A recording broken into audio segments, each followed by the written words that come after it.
Coming up next on the Jeff Crilley Show, you're going to meet the author of an amazing book. It's called Finding Your Truest You, her incredible journey just ahead.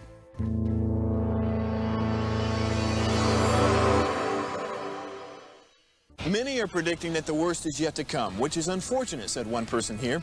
Until now, they've enjoyed the reputation of being the nation's icebox. Watched a burglar in his home this morning by webcam. As a journalist of over 25 years, stories are what make my world turn. Reporting live from the Dallas newsroom tonight, Jeff Crilley, Fox 4 News. But in 2008, I took the jump from my familiar life and started a PR firm from my home. We're talking about anyone with a camcorder like the one I'm using becomes a television network. We started slowly growing the company, and we now have over 100 clients, and we've branched into the world of live digital broadcasting. I now own 8 different TV studios and have a huge team, and the stories that I now get to share are sometimes the most important of my life.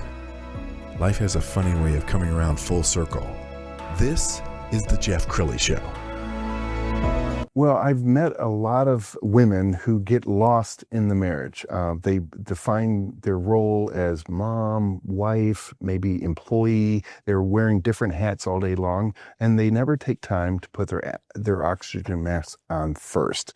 So Amey Stark-Foust is an author and a new friend, and she's going to share with us her journey. Thanks for coming on the show. Thanks for having me. I appreciate it. Okay, so how long were you married? 29 years. 29 years. Okay, so during your marriage years, did you find yourself putting yourself last? Absolutely.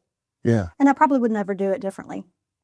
Yeah, I mean, that's like we're kind of, when I was growing up, it's like life is not a bowl of cherries. I mean, suck it up, and it's not about you. And but at a certain point, you're feeling like you're not taking care of yourself. So self-care was not a priority for you. No, definitely not. Yeah. Okay. So then at some point you got divorced, and then you're probably in another phase of your life where now, who am I? Okay. Sure. Absolutely.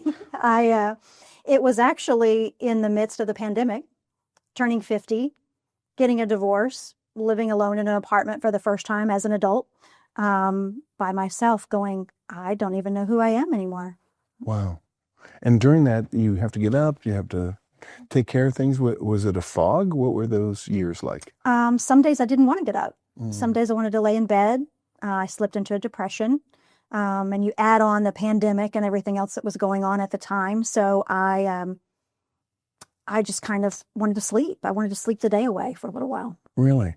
Did your friends notice? Could they tell that you were kind of drifting away? I really didn't answer them.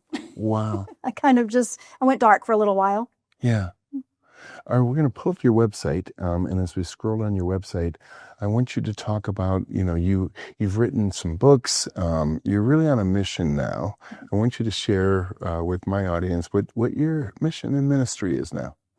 Well, I want to help women all over the world. I want to travel the world, since travel has become something new in my life as well. I want to travel the world, speak to women, and help them define their true, authentic self. Do you find that when you're out there talking to women, because your book came out in October, when you're talking to women, do they identify with this? Absolutely. More than you realize. What are some comments that you've gotten? Probably, oh my gosh, I thought I was alone, and they're not alone, obviously.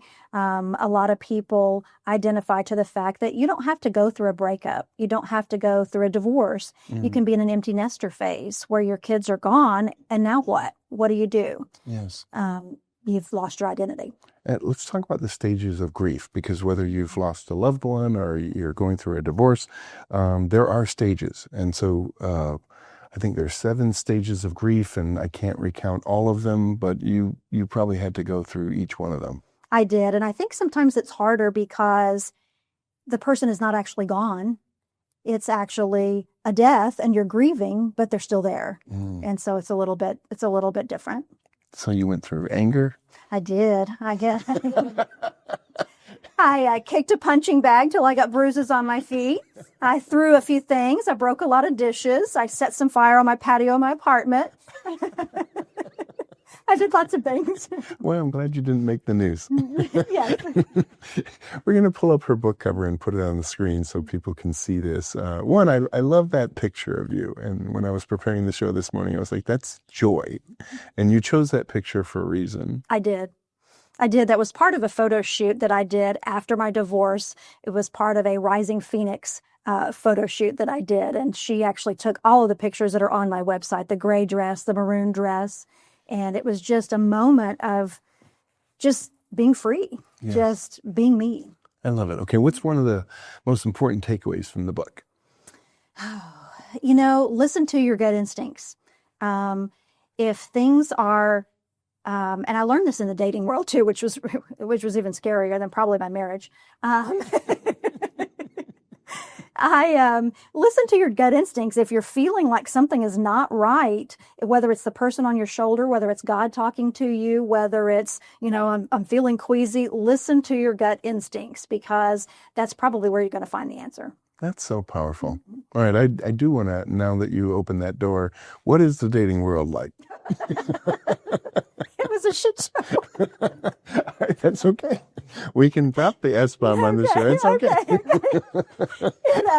It was very interesting. You and I write about that a little bit in my book as well, about the fact that you meet people who are imposters. You meet the catfish. You meet the, here's my picture, and you show up to a lunch and you're like, oh, that's not really you. Right. So it was very interesting. All right. So one of your pieces of advice is trust your instinct. When you see that red flag on the first or second date, you just maybe pay attention to it. Yes, a little bit sooner than I did a couple of times, for sure. All right, we're going to pull up your podcast page because you have a very successful podcast. Let's talk about this.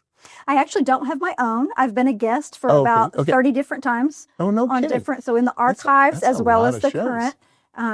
And I enjoy doing that because it gets you in front of several different audiences. So I've been on a podcast called Listen Bitch Podcast. I've been on a podcast that talks about my relationship with God. I've been on a podcast. So it's a variety. It allows you to get in front of a lot of different people. And do you enjoy that process of being interviewed? Yeah.